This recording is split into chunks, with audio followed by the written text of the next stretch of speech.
Yes, listen, welcome to Vasily's Garden. It's tomato season, folks.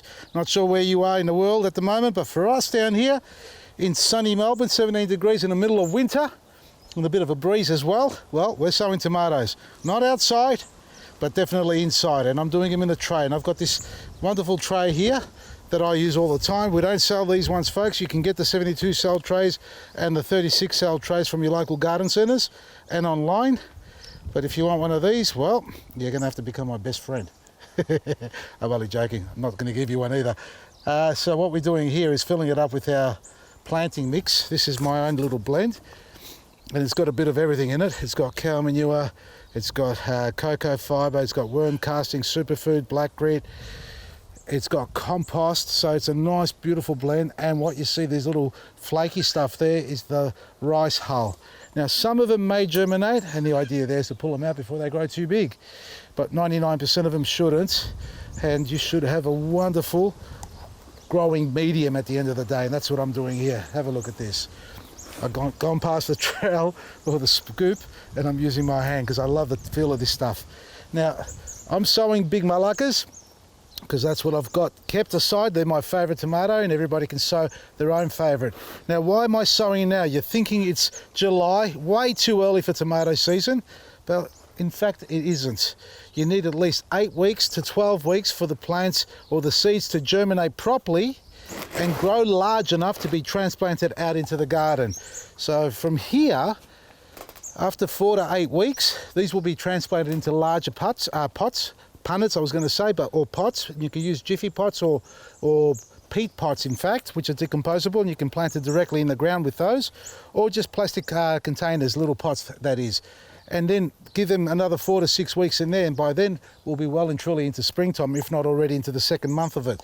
So we're going mid-July, mid-August, mid-September. That's 4, 8, 9 weeks. And by the time we hit the end of September, it's October. And by then, depending on the weather, you can plant them in the ground or just pot them on into larger pots, and it depends on what part of Australia you're in, or the world, in fact, if you're growing in springtime, that you can plant out, because the weather will vary according to the states. And obviously down here where we are south, it's a lot colder, and we tend to plant a little bit later, but you never know, it might get becoming a warm season for us. Now, these are my little beauties, and I haven't even separated them yet, folks. These are tomatoes that I've taken from seed, from the tomato fruit, and right at this point in time, I need my glasses because I can't see what I'm doing. Oh, look at that. We've got 1, 2, 3, 4, and they're stuck together. I haven't separated them. 5, 6, 7. So we're going to drop one in each one. Now, you can do it in many ways. You can use your little finger or a stick. Let me see if I can find one here. I've got a dibbler.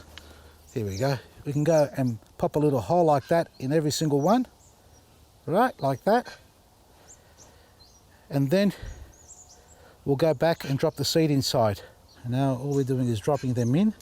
And we don't want to bury them too deep, folks, even though I've punched a little hole in there. And at the end, what I'm going to do, rather than pressing them down, I'm just going to sprinkle a little bit of soil over the top. And they'll probably end up being deep enough, not too deep, because if they go way too deep, they'll take forever to germinate. Well, they will germinate, just like I said, a little bit longer, I won't say forever. And be careful on the type of mix that you use, folks, because you can use propagating mix, you can use seed raising mix. A lot of people I've seen in the past have used not a planting mix, soil from the garden. In actual fact, soil from the garden in those little polystyrene boxes, north-facing wall with a bit of a glass pane over the top of it to create a mini hothouse. And they've been very, very successful. But for those who've never done it before, I reckon try it a bit on the safer side and use a little bit of planting mix like we have here. You'd have to come down to our place here in Lethbridge to pick this stuff up. Oakley Produce has got some. Who else has got some? KC Gardens have got our product as well. You'll find all the outlets on our website, on the stockist page and or the product page itself. So visit that if you want to get some planting mix like I've used here. Once I finish this, folks, we're going to place them in a warm spot, actually like a place we call a hothouse, or if you haven't got a hothouse, inside the house next to a window where they can get a little bit of sunlight. And keep in mind that whilst they're still in seed form, there's really no need for them to have direct sunlight. They only need to have the heat from the soil at the right temperature, and you want it to be at least 18 degrees, which will get them to germinate real quickly. And that's why we're going to use a heat mat on them as well. And once they do germinate, you need to get them outside into an area where they get a bit of sunlight, at least the morning sun for 2 or 3 hours, at least 2 or 3 hours. That way they'll harden off from the start. Otherwise, if you leave them in the shade while they're growing, they're going to become very long and lanky and very weak on the stem and very susceptible to getting sick, especially with the cold weather or as the weather does fluctuate from hot to cold. So germinate them in part shade if you need to, or direct shade, and once they have germinated, get them out into the sunlight. I've got a couple more rows to go here. And there we are. There we go. Plenty of big Malaka still here. I know the seeds are offline, folks, and they may stay offline, depends on how many I feel like growing. All right, so now I said we're gonna sprinkle some soil over the top, but some of these little dimples that I've done here are a little bit deep.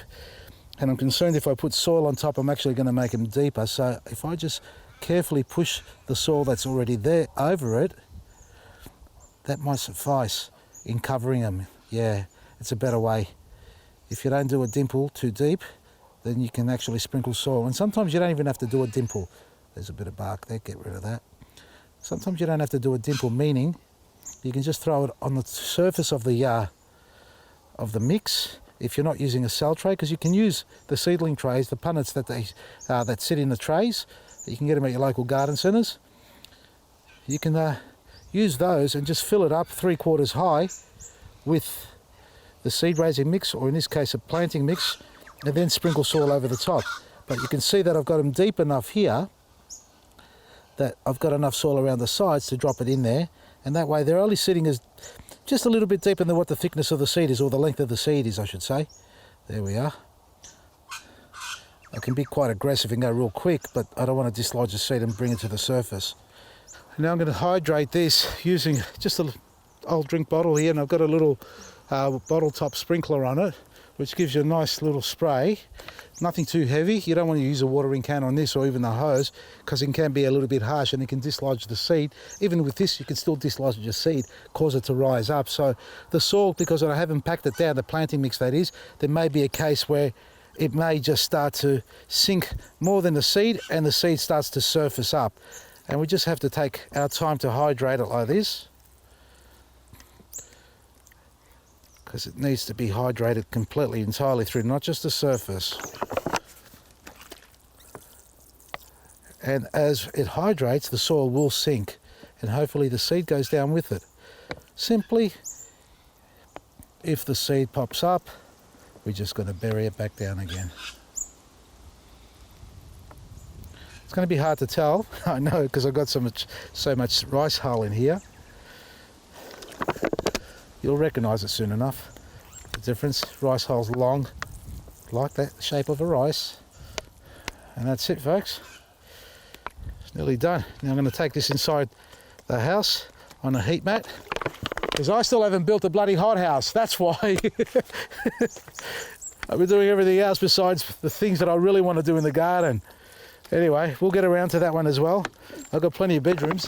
The kids are grown up. One's moved out, so I can turn it into a hothouse. A different type of hothouse, I suppose. But anyway, we're going to grow our tomato seeds in there, where they'll get a little bit of sunlight once they germinate as well. So, sow your tomato seeds. Get them ready for spring. If you love growing your own and you've been collecting your own seeds, or you've got some big Malakas, well, by all means, start knocking yourself out with sowing them. Now, you don't have to sow 196 seeds like I've done here. I'm going to do about 10 trays like this, so that's a couple of thousand tomato plants that I'm going to grow. Don't ask me where I'm planting them. I don't know yet. I just love growing them. Anyway, when the time comes, we'll work that part out there, but it's going to take you 8 to 12 weeks to get your tomato seeds to germinate. So if you're looking to grow your own, this is the way to start, and now's the time to plant your seeds and protect them and give them a lot of heat, I should say, and plenty of sunlight once they germinate. And again, don't liquid feed yet, because they don't need it. They just need hydration and warmth. And once they start growing, then you can get stuck into the half strength, quarter strength, liquid gold and Eco Butch, and that way they'll come on really well and you get a strong root system. And we'll talk about about that as they start to progress, and we'll obviously monitor them as well. Now, if you want to learn about planting your garden or preparing a garden bed like I've been doing here, learn all about layering and the different types of soils and composting and making humus and getting it ready for spring planting, get onto our website for the workshops. We're conducting 3 workshops in the month of August. They're going to sell out quick, only 15 places per workshop. So there's small, intimate groups, so everybody gets a chance to talk, ask questions, and get involved with the hands-on. At Vasili'sGarden.com is everything you need to find every day. And this is what happens at the end of the segment. My tongue stops working and my brain stops. Bye-bye, mares. It happened again.